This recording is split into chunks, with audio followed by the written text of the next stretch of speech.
In a quiet village nestled beside the great river, lived a humble carpenter named Jabari. His hands, though calloused from years of toil, possessed a remarkable artistry.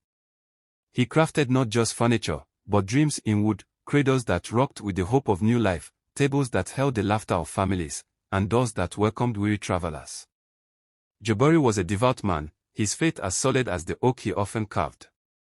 He believed that every piece he created was a gift from God, a way to serve his community. Yet, for all his skill and piety, Jabari harbored a silent sorrow. His wife, the gentle Adina, had been barren, and though they had prayed ceaselessly, their home remained without the pitter-patter of tiny feet. One sweltering afternoon, a stranger arrived in the village. He was an old woman, her clothes dust-laden, her face etched with the wisdom of many years, and her eyes, though tired, held a remarkable depth. She sought Jabari's workshop. "Master Carpenter," the stranger asked, her voice like dry leaves skittering across stone, "I hear tell of your skill. I have a peculiar request." Jabari, ever gracious, welcomed him. "How may I be of service, honored elder?" The stranger, whose name he later learned was Ilara, pointed to a gnarled, ancient tree stump outside Jabari's workshop. "I wish for you to carve me a staff from that very wood. But it must be no ordinary staff. It must embody the spirit of hope, for I journey to a land where hope has withered." Jabari studied the stump. It was old, yes, but also twisted and seemingly unusable. "It is a difficult piece, elder. Much of it is rotten within." Ilara's eyes twinkled. "Then that is precisely why it is the right wood. For even from what seems broken, something beautiful can emerge, if the hand of the craftsman is guided by faith." Intrigued, Jabari accepted the commission. For days, he toiled over the gnarled wood. He prayed as he carved, asking for divine guidance. He chipped away the rotten parts, revealing surprising veins of strong, resilient grain beneath. He shaped the staff, not with the intention of making it perfectly straight, but embracing its natural curves and knots, highlighting their unique beauty. As he walked, a profound realization began to dawn on him. This staff, like his own life, had parts that seemed unusable, parts that felt broken. But with patience, with faith, and with the loving touch of the master craftsman, even the most flawed material could be transformed. Finally, the staff was complete.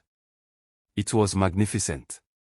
Though still bearing the marks of its origins, it gleamed with a deep, rich luster. Its head was carved into the shape of a dove, its wings outstretched as if in flight, symbolizing peace and new beginnings. Ilara returned, her eyes widening as she beheld the staff. She took it in her hands, feeling its weight, its smooth contours. "It is more than I dared to hope for, carpenter. You have not just carved wood, you have poured your very spirit into it." She paid Jabari handsomely, but before she departed, she turned, her gaze piercing. "This staff, Master Carpenter, is a gift, not just for me, but for you as well. Cherish the truth it holds." And with that, Ilara vanished as mysteriously as she had arrived. Jabari pondered Ilara's words. The truth the staff held. He held it, feeling its warmth, its unexpected strength. Months passed. The great river, usually a benevolent presence, began to swell with unprecedented rains. The village, situated close to its banks, became vulnerable. Fear gripped the people. Houses flooded, crops were ruined, and the river's roar became a terrifying constant. One evening, as the waters rose perilously high, a frantic cry echoed through the village. A small boat, caught in the raging current, had capsized. A young mother, clutching her infant, was struggling against the torrent, being swept towards the treacherous rapids. Panic seized the villagers. No one dared brave the ferocious river. Jabari, his heart pounding, rushed to the bank. He saw the mother, her face pale with terror, the baby's cries almost swallowed by the thunder of the water. In that moment of despair, his eyes fell upon the staff, leaning against his workshop wall. The carpenter's gift. He remembered Ilara's words, "It embodies the spirit of hope." Without a moment's hesitation, Jabari seized the staff. Its familiar weight felt different now, imbued with a new purpose. He plunged into the churning water, using the staff to brace himself against the current, pushing through the debris. The staff, strong and resilient, seemed to guide him, its dove-shaped head cutting through the water. He reached the struggling mother just as she was about to be pulled under. He extended the staff. "Grab on," he yelled over the roar of the water. She clutched it with a desperate grip, and with renewed strength, Jabari pulled her and her baby towards the safety of the bank. Villagers cheered, their fear turning to awe. Jabari, breathless and soaked, helped the mother and child to safety. As he looked at the relieved mother, her baby held tight in her arms, a profound peace settled over him. Later that night, as the river receded and the village began to breathe again, Jabari sat by his heart, the staff resting beside him. He understood now.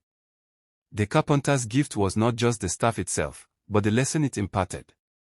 It was about finding strength in unexpected places, about the transformative power of faith, and about using one's gifts, no matter how humble, to bring hope and salvation to others. And in that quiet reflection, a different kind of hope blossomed in Jabari's heart. A few weeks later, Adina, his beloved wife, came to him with tears in her eyes, a radiant smile on her face. "Jabari," she whispered, "God has answered our prayers. We are to have a child." Jabari knelt, tears of gratitude streaming down his face. He looked at the staff, then at his wife, and knew that the greatest gift of all was not something carved from wood, but the boundless love and miracles that flow from the carpenter of all creation. And from that day forward, the carpenter's gift became a legend in the village, a testament to faith, hope, and the enduring power of a loving heart.